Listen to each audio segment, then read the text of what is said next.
Բարև ձեզ իմ շատ սիրելի բարեկամներ, այսօր պատրաստում եմ կիևյան տորտ, շատ հեշտ, համեղ եւ պարզ բաղադրատոմսով։ Հնդկական ընկույզը փոքր-ինչ տապակում եմ, մոտավորապես 5 րոպե։ Եվ այն ուղարկում եմ կաղամու բլենդերի մեջ, ոչ շատ մանր։ Այս մանրացրած ընկույզին ավելացնում եմ 50 գրամ ալյուր, մաղում եմ։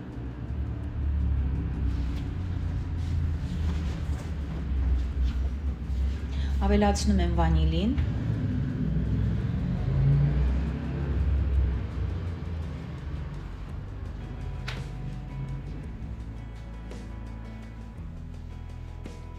Չոր բաղադրիչները խառնում եմ, թողնում եմ եւ սկսում եմ հարել 6 ձվի սպիտակուցը։ Սպիտակուցին ավելացնում եմ մի պտղուն ծաղ, ավելացնում եմ 250 գրամ շաքարավազ, աստիճանաբար ավելացնում եմ, հարում եմ միասին եւ արդեն նախապատրաստած սպիտակուցներին ավելացնում եմ չոր բաղադրիչները, աստիճանաբար եւ զգուշությամբ խառնում եմ։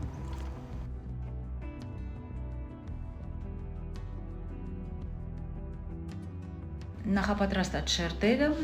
ուղարկում ենք նախապես տաքացրած մինչ 110 աստիճան ջեռոցը մոտավորապես 2 ժամով եւ անպայման ջեռոցի դուռը մի փոքր բաց ենք թողնում։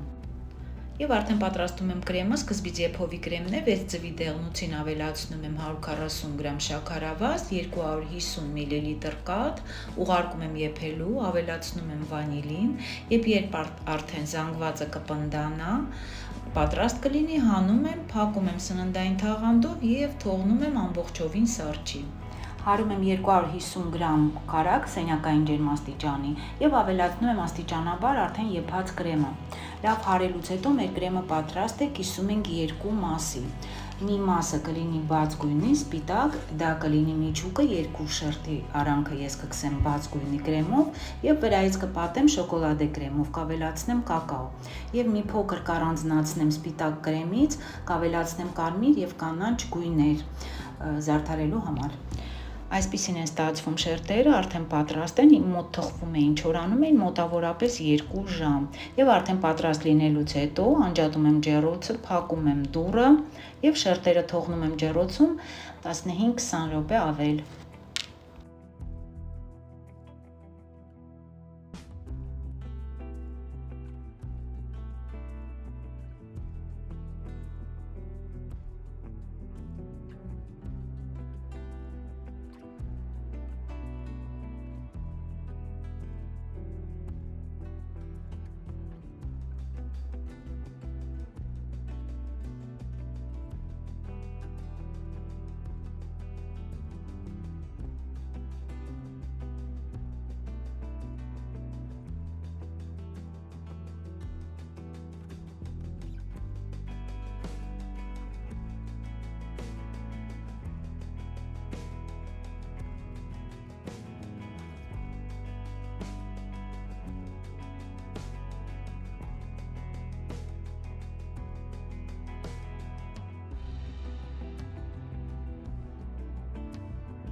Այսպես շատ համեղ, շատ գեղեցիկ եւ հեշտ պատրաստվող տորթ է ստացվում։